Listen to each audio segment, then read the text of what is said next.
Hello everyone and welcome back to another review for Super Mario Land, developed by Nintendo and released in 1989 for the Game Boy handheld system.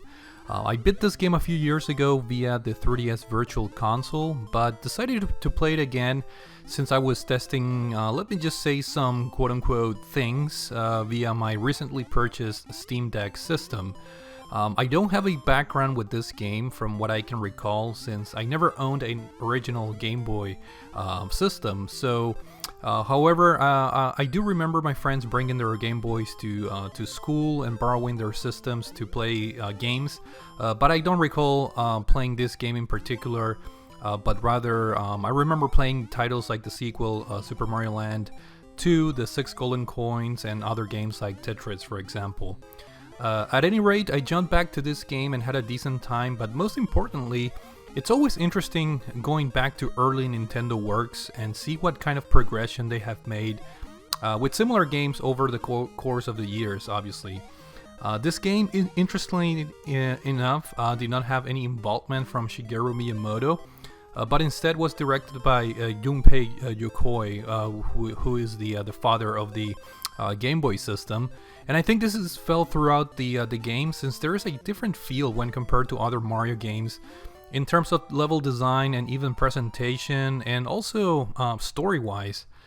You see, this game takes place in Sarasaland Land instead of the Mushroom Kingdom, for example. And you are on an adventure to save Princess Daisy instead of Princess Peach, for example, as well as having a different villain in the form of Tetanga in lieu of the old reliable classic Bowser. So from a graphics perspective, it's hard to be demanding on this game, considering it was a launch game for the Game Boy back in 1989, and Nintendo was still trying to figure out how to best use their own hardware.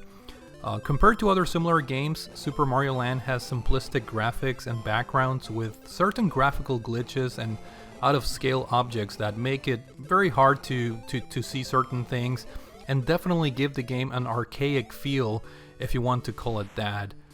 Despite the early and kind of like low production feel of the game, the levels and worlds are themed and try to be differentiating among each other with simple background changes, such as waterfalls and some cave textures, for example, here and there.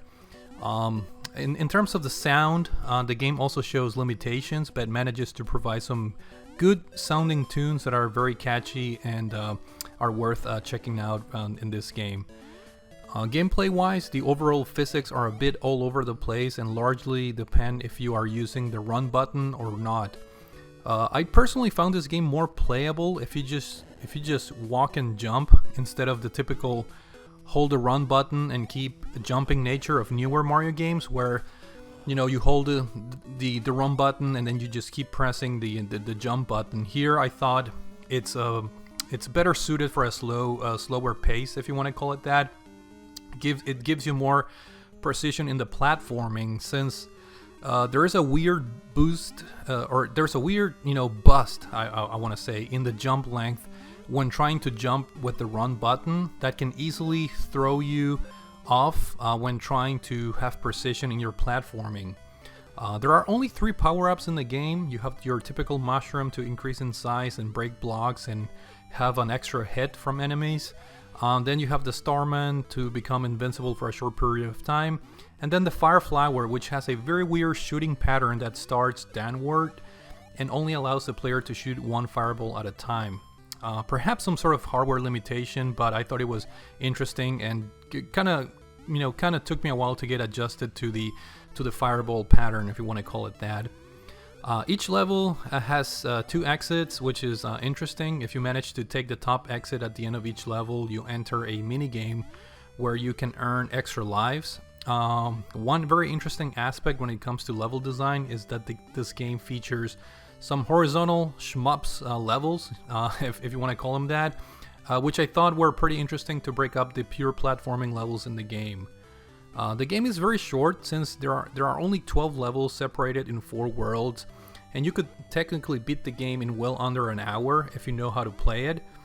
For me, I managed to get to the last boss but ran out of lives, so I had to replay the game again and was able to beat it on my second attempt this time around, via the Steam Deck. I am very open in how I play these games, and if a save state feature is available, I'm not shy to say that I used it and I discuss it on my videos openly. But since I was playing this through some special means, if you guys know what I mean, I had the option to activate save states. However, I recently learned about retroachievements.org, which is a service that allows for achievements in older games. So I created an account on that website and linked my system to enable them. And the caveat is that if you have the achievements enabled, you cannot use save states. For a very good reason, since you could be just reloading your save over and over to get certain achievements, thus defeating the whole purpose of the challenge to get the trophies or the achievements. So because I went the retro achievements route, I had to legitimately start over when I lost all my lives and play the game from scratch. But again, not a huge deal since this is a very short game, and as I mentioned before, it's an enjoyable and interesting experience to see what Nintendo was capable of in the early days of their behemoth handheld, the Game Boy. Overall, I'm happy that I was able to revisit this game, and the plan is to slowly cover all of the other Mario Land games, among other games, retro games, to add a little bit of more retro content and spice up my channel, which has been quite frankly, it will continue to be more geared towards modern games, but I do want to revisit classics every now and then, and I thought this was a good chance to do this with Super Mario Land. So with that being said, thank you all for watching this video, take care, and I will see you all in the next one. Take it easy.